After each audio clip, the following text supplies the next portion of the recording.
रुपया ध्यान दें। सिकंदराबाद से गुंटूर जाने वाले इंटरसिटी एक्सप्रेस చెర్లపల్లి से जाने का तैयार है। ఏంది సికింద్రాబాద్ నుంచి అంటున్నది, చెర్లపల్లి నుంచి షురు అవుతుందని అంటదేంది అనే కదా మీ అనుమానం.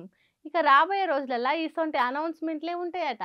ఎందుకు, ఏమిటి, ఎలా అని తెలవాలంటే ఈ వార్త తినాల్సిందే. చలో మరా. ఊరుకు పోవాలంటే సికింద్రాబాద్ కూరికి ట్రైన్ ఎక్కడ ఉండదట కొన్ని రోజులు. ఎందుకు, ఏమైంది అంటే అసలు సికింద్రాబాద్ రైల్వే స్టేషనే ఉండదట ఓ 100 రోజులు. అవును, పండుగలకు, పబ్బాలకు, సుట్టపు సూపులకు ఇప్పటి నుంచి సికింద్రాబాద్ కు పోయి రైలు ఎక్కడ ఉండదట. ఎందుకంటే ఎప్పుడో నిజాం కాలం కట్టిన రైల్వే స్టేషన్ పాత పడ్డది కాబట్టి దాన్ని అట్లనే వాడుకుంటుంటే ఎప్పుడో ఓసారి ప్రమాదం జరుగుతుంది కాబట్టి కొత్త స్టేషన్ కడుతున్నారు, పాతది గూలగొట్టి.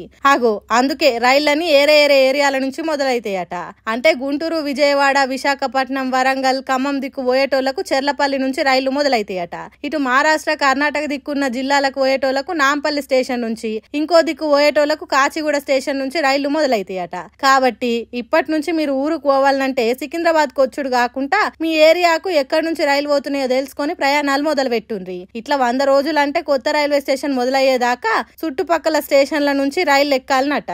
కాబట్టి ఇంతకు ముందు తిరిగా మర్చిపోయి ఆదర బ్యాగ్ చదువుకొని బస్సు ఎక్కి సికింద్రాబాద్ కురకకుండ్రి, సరేనా?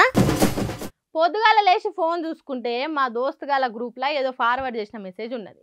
ఏంటిదా అని చూస్తే ఫోన్ పేలు, గూగుల్ పేలు, పేటిఎంల నుంచి 2000 కంటే ఎక్కువ ఎవరికన్నా పంపితే 18% GST వేస్తుందట సెంటర్ సర్కారు.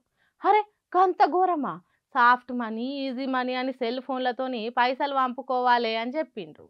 ఇప్పుడేమో ఇట్లా GST అని పన్నులేస్తారా అని పరిశాన్ అయినా. నా తీరుగానే మా దోస్తులు కూడా పరిశాన్ అయ్యిండ్రట. మీరు కూడా గాయ అయినరా? అయితే ఈ వార్త మీకోసమే. యూపీఐ పేమెంట్ల మీద 18% GST పన్ను వేసుడు అనేది ఉత్తముచ్చటేనట. మరి జాతీయ మీడియాలలో కూడా వార్తలు వచ్చినాయి కదా అంటారా? వచ్చినాయి కావచ్చు, కానీ వాటన్నిటిని కొట్టిపారేసింది కేంద్ర ఆర్థిక శాఖ. GST లేదు, జీడి గింజ లేదు. ఎవరో పుకార్లు పుట్టిస్తే దాంట్లో నిజమెంత అబద్ధమెంత అనేది ఆలోచన చేయకుండా మీడియాలలో వార్తలు రాసిండ్రట. అంతేగాని సెల్ ఫోన్లలో పైసలు పంపుకునే దాని మీద పన్నులు వేయాలనే ఆలోచన ఇప్పటికైతే లేదు. అంటే తర్వాత వేస్తారన్నట్ట. అంటే అది కూడా ఆర్థిక శాఖ చెప్తేనే తెలుస్తుంది. కాబట్టి ఫార్వర్డ్ చేసిన మెసేజ్లను, పనికిరాని సందేశాలను చదివి ఆగం కాకుర్రి. సెంటర్ సర్కారు GSTలు పెంచాలనుకుంటే బాజాప్తా చెప్పి పెంచుతుంది. ప్రపంచ దేశాలలో ఆయిల్ రేట్లు పెరగకున్నా 60 రూపాయలకు వచ్చే పెట్రోల్ రేట్ను 100 దాటియలేదా? ఏమనంటే కరోనా టీకాలు తయారు చేసేదానికి ఖర్చు కావద్దా అన్నారు. ఇప్పుడు అసొంటి ఖర్చులు ఏమి లేకున్నా ధరలు దించుతున్నదా? మొన్నటికి మొన్న గ్యాస్ రేట్లు పెంచిండ్రు. రేపు ఇంకేదన్నా పెంచాలనుకున్నా ఆగుతారా? ఎట్లాగూ ఎన్నికల దగ్గర లేవు కాబట్టి పెంచుకుంటా దంచుకుంటా బాజాప్తా చెప్పి పెంచుతారు. కాబట్టి దాని మీద GST అంతా, దీని మీద పన్ను ఇంత అని వచ్చే వార్తలను నమ్మకుర్రి అని అంటున్నారు. సెంటర్ సర్కార్ రేట్లు ఎప్పుడు పెంచుతుంది, ఎప్పుడు దించుతుంది అని తెలిసిన పబ్లిక్.